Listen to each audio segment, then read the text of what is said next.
go. Thank you, Sonia. And thank you everyone for coming today. So this session today, we'll be looking at what's new in our third edition textbooks for Revolutions. But first, I just wanted to mention a couple of other things that are probably relevant to you for book listing.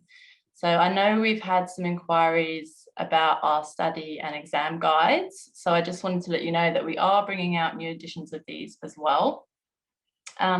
Obviously, we need to wait for the VCE to release information about the exam specifications and provide a sample exam before we can finalise these. But based on the current VCE timeline, these should be available in April. So feel free to include them on your book list for 2022. And also something that is new for us is that we have our own ebook platform using Adobe Digital Editions. So this means that all our new VCE print books now come with the ebook included. And also, I know many of you will be teaching modern history next year, so I just wanted to let you know that we are bringing out new editions of these textbooks too. And these are also available to Booklist in 2022. They are revised editions of our 20th century books, and obviously we changed the name because the new study design has the course as modern history now. Your bookseller has received all the information they need for you to booklist any of our titles, but we will also send you an email with links to sample pages and book listing information after this event. So on to the textbooks. Obviously, the new VCE study design was the catalyst for us bringing out these new editions. But as well as making sure that they align to the new study design, we wanted to take the opportunity to make them even better.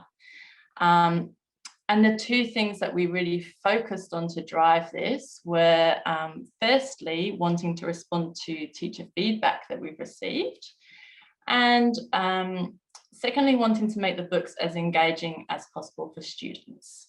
So the thing that we consistently hear from teachers is that they love the depth of content and the narrative in our books. So we've made sure to keep those things.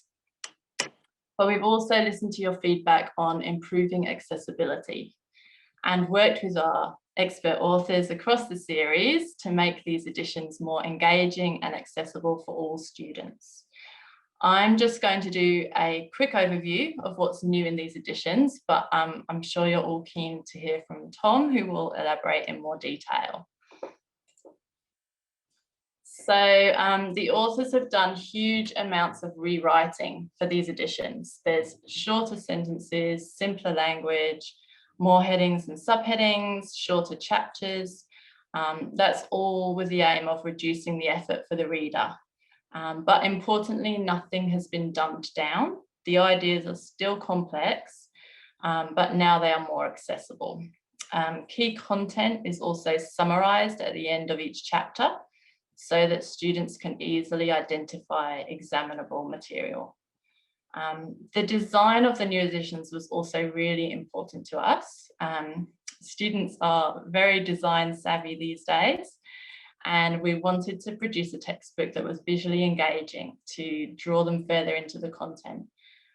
Each page has been carefully considered for the best way to guide the reader through the content, drawing attention to key information with key content flags and dual coding.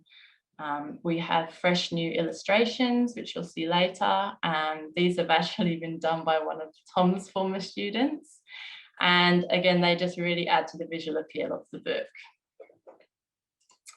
Some other new features in these books, we've added definitions for keywords in the margins next to where they first appear.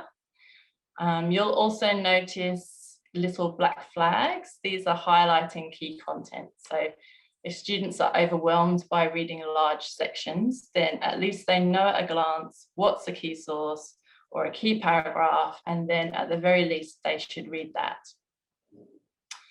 We've also increased the focus on key individuals. So each person named in the study design now has 1 or 2 feature pages dedicated to them. Activities are based on historical thinking skills, and there's a greater focus on the check your understanding questions to really encourage a close reading of the text.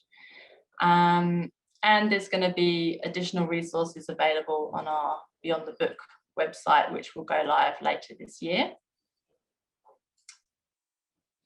And here you can see some examples of the new illustrations that I mentioned. They really make the page pop and draw students in to engage with the content. We've also added in more diagrams and visual aids to break up the text, and also to present information in a more accessible way. We know that dual coding can play a big role in helping students better understand information they're presented. So we've tried to integrate this in a few ways. Our diagrams combine text with illustrations. Our area of study overviews are presented as infographics with a mixture of images, numbers, text. Sometimes we've simply pulled out important content and displayed it in a more visual way, like as a table or a timeline or a simple diagram in the margin next to the relevant text. So that's just the quick overview. We're really excited about these new additions, and we would love for you to booklist them for your students next year.